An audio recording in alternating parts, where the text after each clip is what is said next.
upesi udhobu wangu, maana mambo ndo yanawifa. Upesi maana mambo ndo kwanza yamewifa. Hii ni Hayati TV, ukweli na uhakiki. Moja kwa moja kutoka Phoenix, Arizona. Mtangazaji wako Khadija Hassan.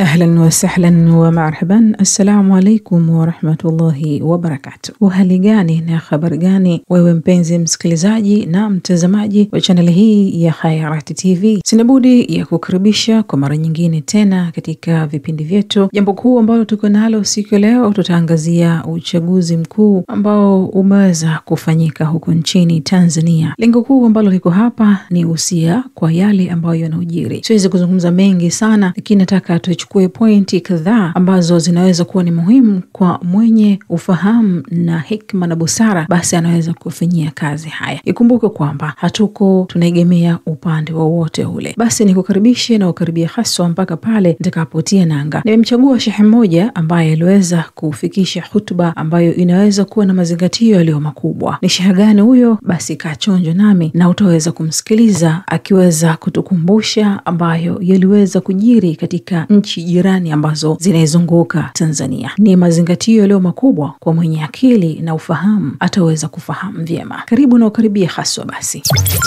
This is Hayati TV. Bali skeleton unakutana nayo, unaona fuvu, unaambiwa fuvu hili kiona limetoboka tobo hili, tobo dogo kisha huku tobo kubwa, ujue huyu aliuawa kwa kupigwa risasi. Ukiona tobo hili la aina hii, hapa pana tobo kubwa, huku alikutoboka tobo, ujue huyu aliuawa kwa kupigwa rungu.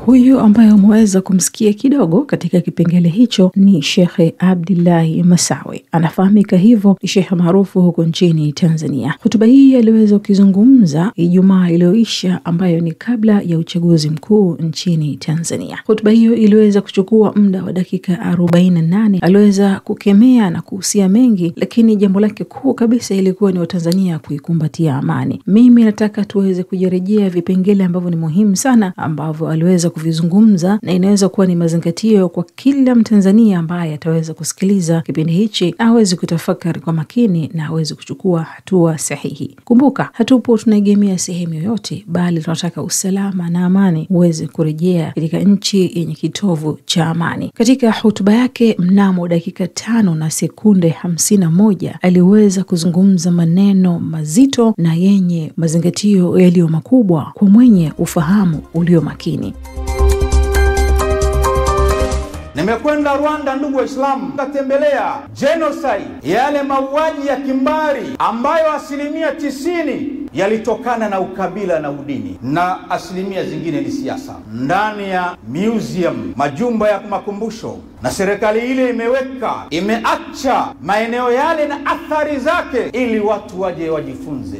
Serikali ya Rwanda imeweka makumbusho. Unaingia katika makumbusho ndugu Waislamu, unakutana na mifupa zaidi ya 400, mifupa ya miguu, mifupa ya mikono, bali skeleton unakutana nayo. Unaona fuvu, unaambiwa fuvu hili kiona limetoboka tobo hili, tobo dogo kisha huku tobo kubwa, ujue huyu aliuawa kwa kupigwa risasi. Ukiona tobo hili la aina hii, hapa pana tobo kubwa, huku alikutoboka tobo, ujue huyu aliuawa kwa kupigwa rungu. Ukiona kichwa hichi kina alama hivi, ujue aliuawa kwa kupigwa panga. Ilifikia sehemu kama mama ni Mtusi au ni Mhutu, baba ni Mtusi, na tofauti yake unaangalia pua tu. Mtusi pua yake ni ndefu, Mhutu pua yake ni pana. Ilifika sehemu, hapa nazungumza ubaya wa vita ya ndani kwa ndani. Ilifika sehemu ndugu Waislamu, baba akimwona mtoto wake ana pua iliyofanana na mama yake kwamba ni ya Kihutu, hakuwa na pua ya Kitusi kama yeye, basi ilifika sehemu baba huweza kumuua mwanae. Halikadhalika mama akiona mtoto wake anapua ya Kitusi, hakuwa na pua pana ya Kihutu, halikadhalika huweza kumuua mwanae. Hii ndio ubaya wa vita ya ndani kwa ndani. Lakini si kama hilo tu halitoshi. Ndugu Waislamu, Kongo, mji ambao tunaweza kusema ni makao makuu ya M23, mji ambao mpaka leo hii tunavyozungumza amani yake ni ya kusita, amani yake haiko sawa sawa. Msafara wetu ulikuwa unaongozwa na wanajeshi si chini ya 12.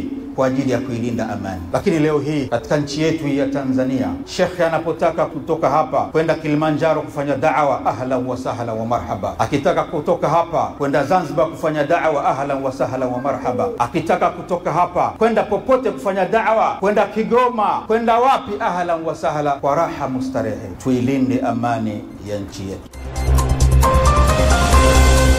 Kuna baadhi wanaweza kudhani ametia chumvi katika matukio ambayo waliweza kuyaona katika misafara yao ya kidawa, lakini nataka nikuhakikishie kutoka hapa kituo chako cha Khairat TV kuwa yaliyozungumzwa ni ukweli usiopingika kabisa. Miongoni mwa kumbukumbu za kuwakumbuka waliouawa katika vita vikali vya Rwanda, majina yao huwa yameorodheshwa katika sehemu maalum. Lakini pia katika hutuba yake aliweza kugusia jambo ambalo limeweza kuwa gumzo sana na kila kona, ya kwamba kiongozi wa dini anapozungumza watu wa kudumisha amani, baadhi huhisi kuwa yeye huenda akawa ameshikishwa chochote au ni chawa wa chama fulani. Aliweza kuonesha namna gani Uislamu si dini ya uoga. Hii aliweka bayana baada ya kuona huenda baadhi ya watu wadhani mashehe na Waislamu wengine wanaosisitiza kudumisha amani kuwa ni kutokana na hofu.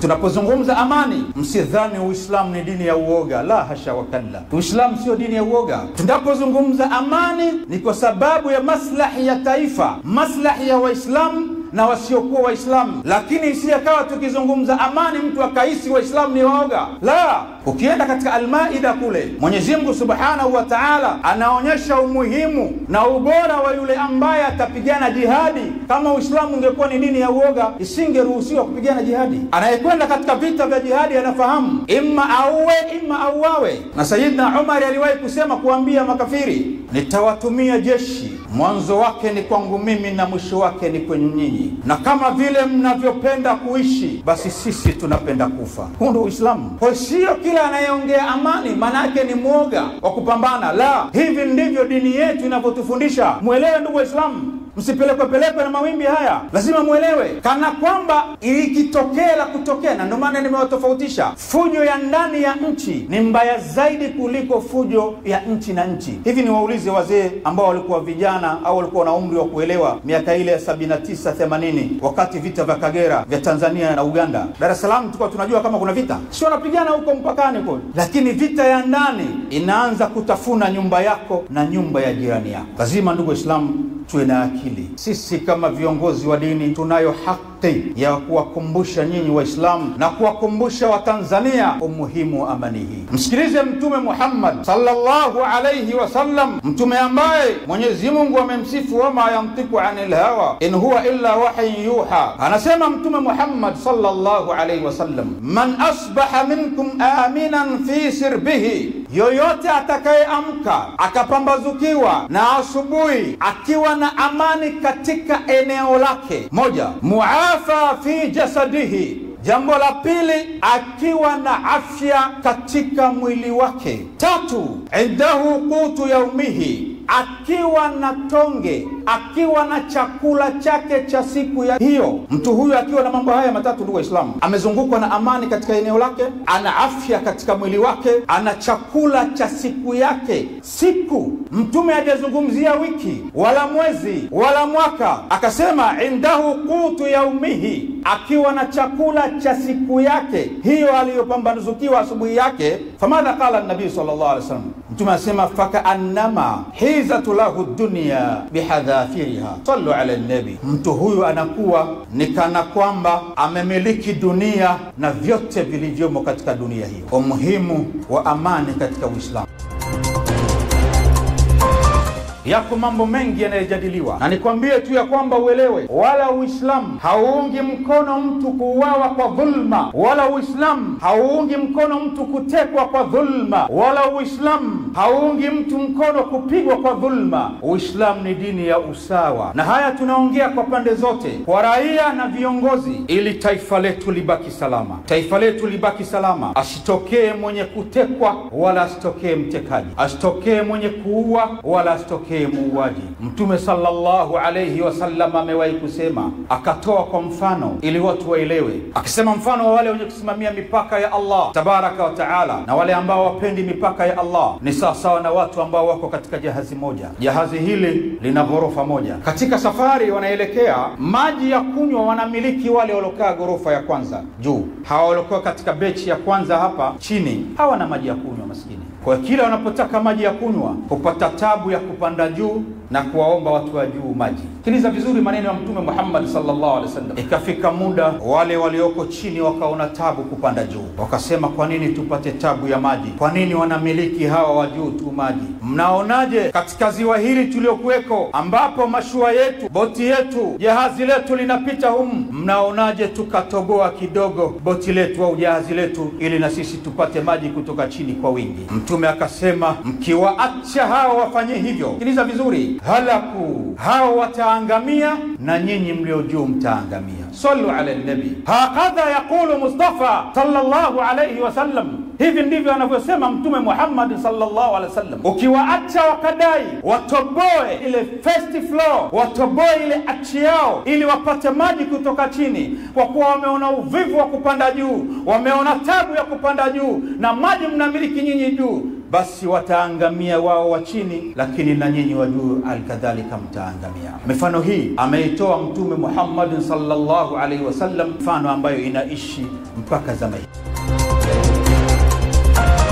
Kuna methali ya Kiswahili izungumzayo, mwenye masikio ambiwe sikia na mwenye macho ambiwe ona. Hali imeishaweza kudhihirika zaidi, lakini ni kuache na swali hili. Ikiwa wewe ni baba mwenye familia au wewe ni tegemezi ambaye unategemewa na familia na nchi yako, je, ni maamuzi gani ambayo utayachukua baada ya kusikiliza kipindi hichi kulingana na usia ambao umeweza kupata kutoka kwake Sheikh Abdullah Masawe? Siwezi kubadilisha chochote katika maamuzi yako. Tafakari kwa makini na uweze kuchukua maamuzi yaliyo sahihi. Wabillahi tawfiq. Wassalamu alaikum wa rahmatullahi wa barakatuh.